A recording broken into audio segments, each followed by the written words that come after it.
नमस्कार, बहुत स्वागत है आपका बड़ी बहस डिबेट लाइव मध्य प्रदेश में। मैं हूं आपके साथ अमित शर्मा। सरकार अब नागरिक के दरवाजे नहीं मोबाइल स्क्रीन पर होगी। शासन अब फाइलों में नहीं फिंगर टिप्स पर होगा। दरअसल मध्य प्रदेश स्थापना दिवस के मौके पर मुख्यमंत्री डॉक्टर मोहन यादव ने डिजिटल गवर्नेंस की नई इबारत लिख दी है। एमपी ई सेवा पोर्टल और मोबाइल ऐप के शुभारंभ के साथ अब एक क्लिक पर 56 विभागों की 1700 से अधिक सरकारी सेवाएं नागरिकों की पहुंच में होंगी। कहा जा रहा है ये सिर्फ पोर्टल नहीं बल्कि पेपरलेस, फेसलेस और टाइमलेस गवर्नेंस का नया युग है। लेकिन सवाल भी उठ रहा है, क्या ये डिजिटल क्रांति सचमुच नागरिकों की जिंदगी आसान करेगी या ये तकनीक का बोझ बनेगी? देखिए ये रिपोर्ट।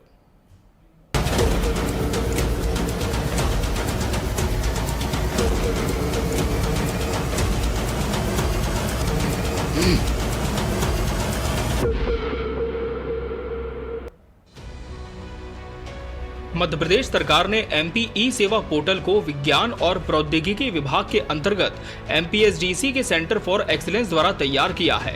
इस पोर्टल पर नागरिक एक ही प्लेटफॉर्म से आवेदन, पात्रता जांच, स्थिति ट्रैक और अनुमोदन प्राप्त कर सकते हैं। मुख्यमंत्री डॉक्टर मोहन यादव का लक्ष्य है साल 2026 तक 100% ई सेवा डिलीवरी का, यानी शासन होगा सुगम, सुरक्षित और स्मार्ट, ऐसा दावा है। सरकार का कहना है कि डिजिटल गवर्नेंस ही गुड गवर्नेंस की पहचान है। मध्य प्रदेश ई सेवा को समग्र पोर्टल से जोड़ा गया है, यानी हर नागरिक की फैमिली आईडी और सदस्य आईडी से जुड़ेगी। अब दस्तावेज बार बार अपलोड करने का झंझट खत्म होगा। ऑटो फैचिंग डॉक्यूमेंट्स की सुविधा मिलेगी। सरकार का अनुमान है इससे गवर्नेंस लागत में 40% कमी और नागरिकों के 50 मिलियन घंटे की बचत होगी। यानी सरकार और जनता का समय भी बचेगा और जनता का काम भी तेज होगा। कोई कल्पना ही नहीं कर सकता कि आदमी तो हिलना डुलना कुछ नहीं करता दिख रहा है। दरवाजे के सारे खिड़की दरवाजे कमरे के सब बंद है और मालूम पड़ा कि करोड़ों रुपए का आवागमन कर रहा है बैठे बैठे, वो हिल भी नहीं रहा है। उसके अपने मन की भाव भंगिमा और हाथ में छोटा सा मोबाइल, सारा हिसाब जमाने का वो अपने मोबाइल से निकाल के कहाँ से कहाँ पहुंच रहा है। ये यथार्थ की दुनिया जिससे हमको सबको रूबरू होना पड़ेगा। ये हमारा भारत है और ये हमारे प्रधानमंत्री की देन है। एनईएसडीए रिपोर्ट के मुताबिक मध्य प्रदेश ने 1752 ई सेवाओं को मैप कर देश में दूसरा स्थान हासिल किया है। लेकिन विपक्ष का कहना है कि एमपी ई सेवा पोर्टल का दावा जितना आकर्षक है उतना ही अधूरा भी। कांग्रेस सवाल उठाती है कि जहां गांव में नेटवर्क नहीं वहां ऑनलाइन सुविधा कैसे पहुंचेगी। डिजिटल साक्षरता की कमी में क्या किसान या बुजुर्ग मोबाइल ऐप से सेवा ले पाएंगे? विपक्ष का यह भी आरोप है कि सरकार ने पोर्टल तो बना दिया पर लोगों को उससे जोड़ने की तैयारी नहीं की। ग्राउंड लेवल पर हेल्पलाइन कमजोर है, सर्वर रिस्पांस धीमा है और शिकायतों का निवारण अधूरा। ई गवर्नेंस की बात करने वाली मध्य प्रदेश की मोहन यादव सरकार ये हवा में उड़ रही है। इसको जमीन पे आ जाए, धरातल पे आ जाए। वो दूर अंचल में बैठा हुआ आदिवासी, वो हमारा शेड्यूल कास्ट का साथी, क्या 1700 सेवाएं? मैं आपसे कहता हूँ मोहन यादव जी, यदि 50 सेवा भी ईमानदारी से इन वर्गों को आपकी सरकार दे दे तो इनका जीवन ऊपर आ जाए। किसान की मैं बात कर लूँ, ई गवर्नेंस में ही किसान की इतनी बुरी दशा है। आप जरा पता लगाइए उस विभाग से मोहन यादव जी, किसी को 1 रुपये मुआवजा, किसी को 28 रुपये मुआवजा किसान को मिल रहा है।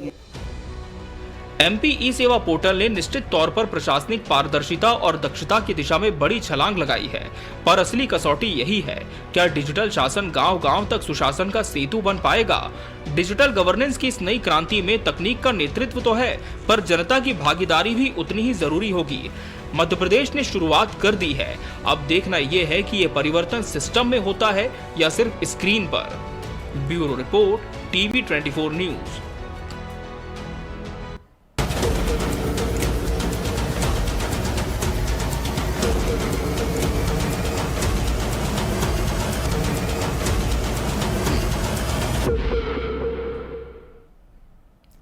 तो paperless, faceless and timeless government का नया युग आज इसी विषय पर हमारी चर्चा होगी और इसके लिए हमारे साथ खास मेहमान भी जुड़ चुके हैं पैनल में। हमारे साथ बीजेपी प्रवक्ता सत्येंद्र जैन जी जुड़े हैं। सत्येंद्र जी, बहुत स्वागत है आपका इस चर्चा में। कांग्रेस प्रवक्ता अमित तावड़े जी प्रतिपक्ष का पक्ष रखेंगे। अमित जी, आपका भी बहुत बहुत स्वागत है। और राजनीतिक विश्लेषक नीरज तिवारी जी भी इस चर्चा का अहम हिस्सा है। नीरज जी, आपका भी बहुत बहुत स्वागत है। सत्येंद्र जैन जी, ई गवर्नेंस निश्चित तौर पर हम कह सकते हैं कि बहुत ही अच्छी पहल मध्य प्रदेश की जनता के लिए सरकार ने की है। क्या मानकर चल रही है सरकार की पेपरलेस और फेसलेस और टाइमलेस गवर्नेंस जो है कितनी कारगर मध्य प्रदेश में साबित होगी? देखिए, निस्संदेह जी जिस प्रकार से doctor Mohan Yadav ji cyber digital public infrastructure DPI जिसको हम कहते हैं उस दिशा में कार्य कर रहे हैं प्रधानमंत्री श्री नरेंद्र मोदी जी, क्योंकि भारत के इतिहास में डिजिटल को बढ़ावा देने वाले जब इतिहास लिखा जाएगा और विश्व के सापेक्ष में अगर देखेंगे तो आज भारत में जितने यूपीआई ट्रांजैक्शंस होते हैं और उतने पूरे ट्रांजैक्शन का पूरा जो जितना पूरे दुनिया में होता है उतना भारत में होता है।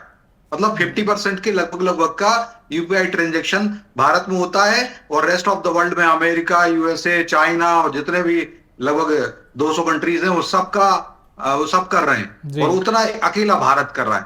तो ये प्रधानमंत्री Shri Narendra Modi ji K fintech economy के कारण हुआ है, टेक्नो फाइनेंशियल ट्रांसफॉर्मेशन के कारण हुआ है और इसीलिए वो भूतना भविष्यति प्रधानमंत्री हैं भारत के।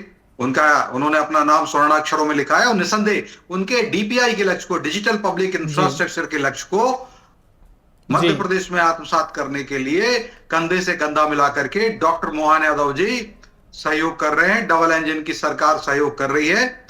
थोड़ा सा इको हो रहा है, आग्रह है मेरा, पीसीआर कम कर लेगा। जी चेक करवाते हैं। ये डॉक्टर मोहन यादव जी डिजिटल पब्लिक इंफ्रास्ट्रक्चर को बढ़ाते जा रहे हैं और चाहे वो साइबर तहसील की बात हो, चाहे वो राजस्व 1.0 अभियान हो, चाहे राजस्व 2.0 अभियान हो, तो ये सभी में मध्य प्रदेश की सरकार प्रतिबद्ध है, कुछ संकल्पित है और उसके कारण मध्य प्रदेश की देव रूपी, भगवान रूपी जो जनता है उसको लाभ दिया जा रहा है। घर बैठे उनको अपनी जो भी आवेदन है वो सब कर सकते हैं और मुख्यमंत्री ई सेवा पोर्टल जो है यह भी घर बैठे लगभग 1700 से ज्यादा 56 से ज्यादा विभागों की 1700 से ज्यादा ऐसी आवेदन है, डॉक्यूमेंटेशन प्रोसेस होती है। तो वो सारे की सारे आवेदन है, गवर्नमेंट क्लियरेंस जो चाहिए रहेंगे वो सब के सब और घर बैठे ही मिल जाएंगे।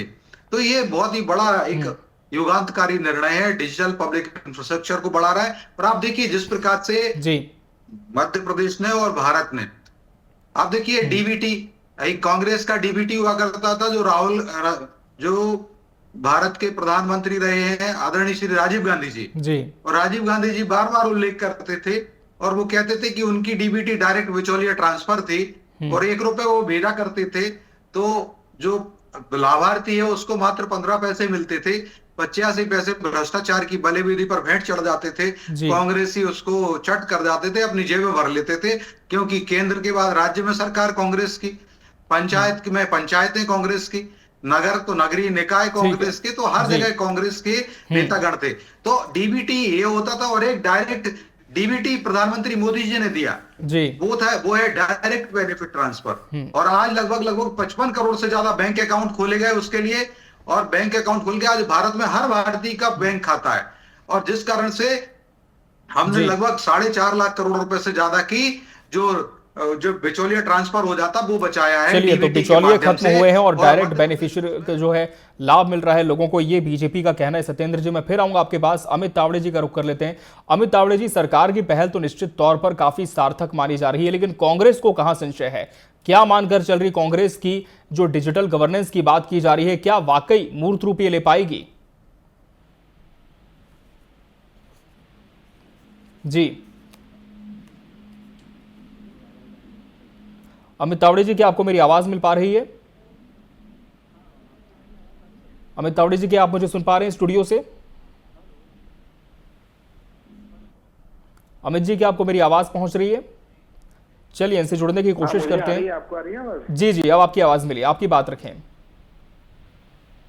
देखिए, मध्य प्रदेश में पिछले 20 साल से जो भी जन योजनाएं बनी हैं जी वो सिर्फ भारतीय जनता पार्टी के नेताओं के भ्रष्टाचार का एक माध्यम बनी है। आप किसी भी योजना को उठाकर देख लीजिए, जी चाहे मैं नल जल योजना की बात करूं या और भी जो हमारे पीडीएस सिस्टम है या पोषण आहार का 100 करोड़ का घोटाला जो सीएजी ने उजागर किया, जी ऐसी तमाम एक लंबी लिस्ट है।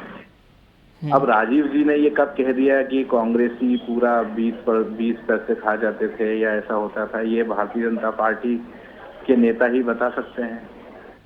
आप कल्पना करिए कि आज हमारा देश जो है वो विश्व का एक नंबर 1 जो है वो कर्जदार देश बन गया है, जी लेकिन उतना ही गरीब जो है वो हमारे देश की जनता बन गई है। 80 करोड़ लोगों के पास 2 टाइम का भोजन की परिस्थितियां नहीं है, सरकार को देना पड़ रहा है।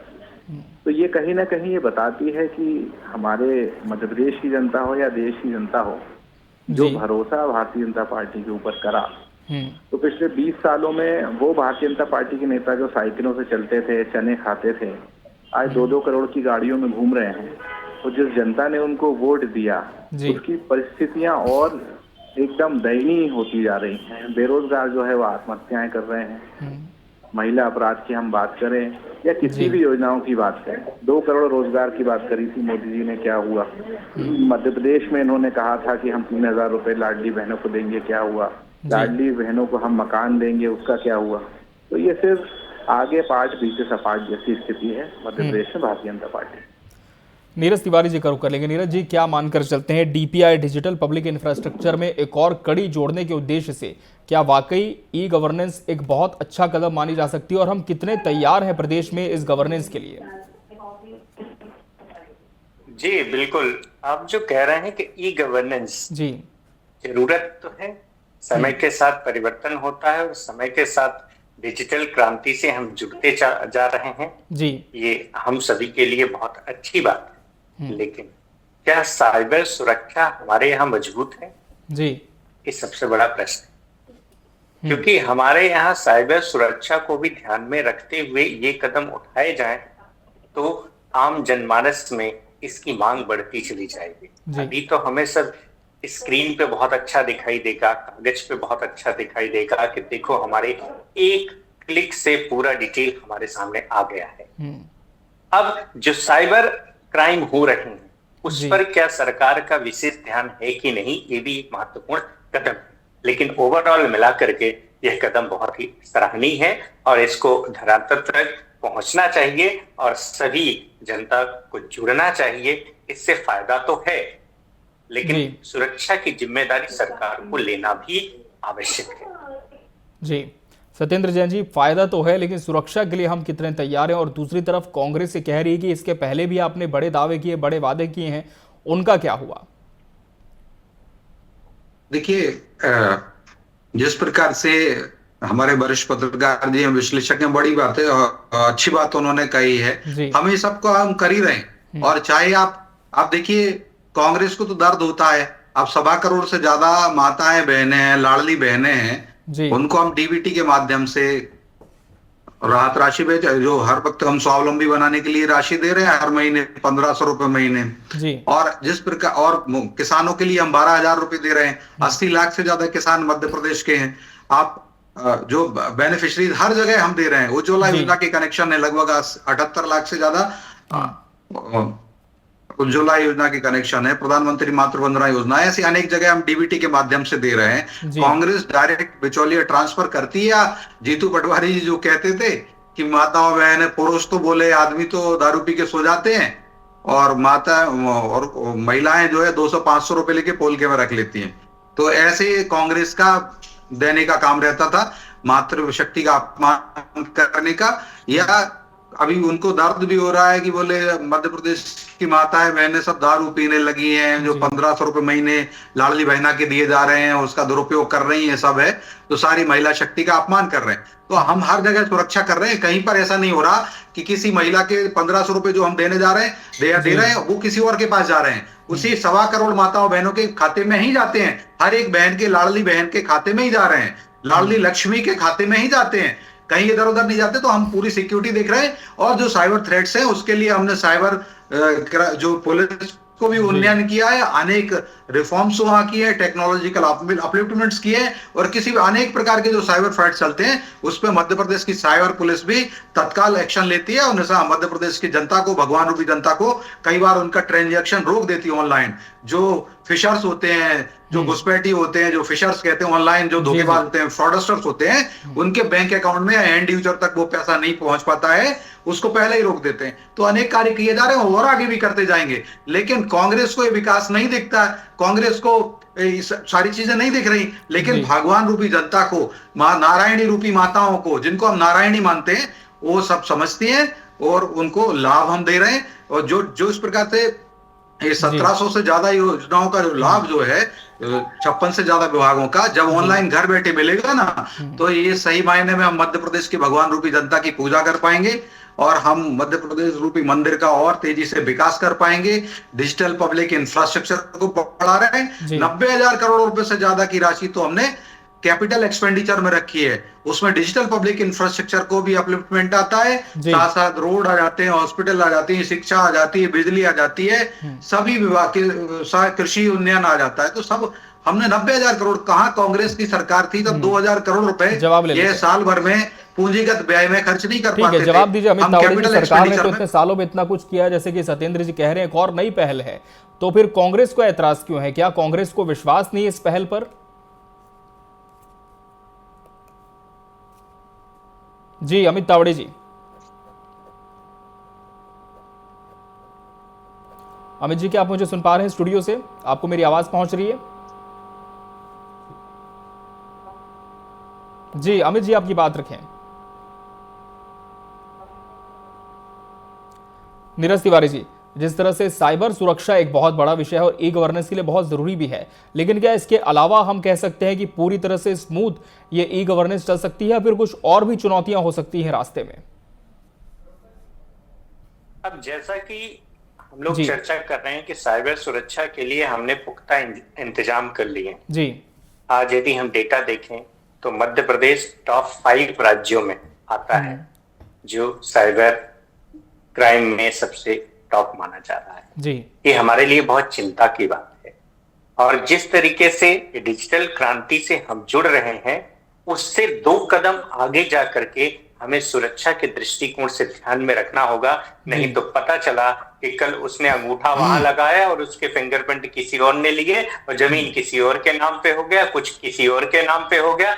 इस तरीके के फ्रॉड हमारे सामने भविष्य में आ भी सकते हैं, हालांकि आज भी आ रहे हैं, ऐसा नहीं है। उसमें बस इतनी सी हमारे लिए बहुत सहूलियत हो जाएगी कि हम अपनी सारी चीजें देख सकते हैं एक क्लिक से।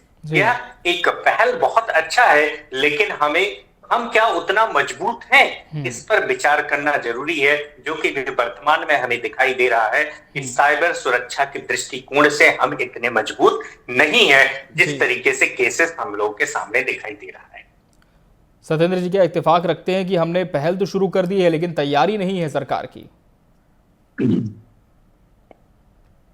नहीं, ऐसा नहीं है, वो करते जा रहे हैं। दूसरी बात, इसमें डिजिटल लिटरेसी को भी हम बढ़ाते जा रहे हैं। हम डिजिटल साक्षरता को भी बढ़ा रहे हैं और आज मध्य प्रदेश की साक्षरता भी बढ़ी हुई है। आज जन जन को जागरूक कर रहे हैं। रिजर्व बैंक ऑफ इंडिया काम कर रहा है, मध्य प्रदेश सरकार काम कर रही है, अनेक संस्थाएं काम कर रही हैं, अनेक बुद्धिजीवी कार्य कर रहे हैं, समाज सेवी कार्य कर रहे हैं, और जो आजकल के टेक्नोक्रेट्स हैं वह भी काम कर रहे हैं। और यही कारण है कि आज भारत सिरमौर है। आज विश्व के अंदर भारत ने नई राह दिखाई है। आज भारत, आप देखिए प्रधानमंत्री आवास योजना में जो हमने काम किया है, तो ये सब भी डिजिटल पब्लिक इंफ्रास्ट्रक्चर का उपयोग किया है और 4 करोड़ से ज्यादा घर दिए हैं। अगर 55 करोड़ से ज्यादा बैंक अकाउंट खोले हैं तो ये डिजिटल पब्लिक इंफ्रास्ट्रक्चर को स्ट्रेंथन किया है। और जिस प्रकार से अगर हम जो लगभग 10 करोड़ के आसपास जो किसान हैं, उन किसानों को मध्य प्रदेश में 12,000 रुपए दिए जाते हैं, अनेक राज्यों में 12,000 दिए जाते हैं और देश भर में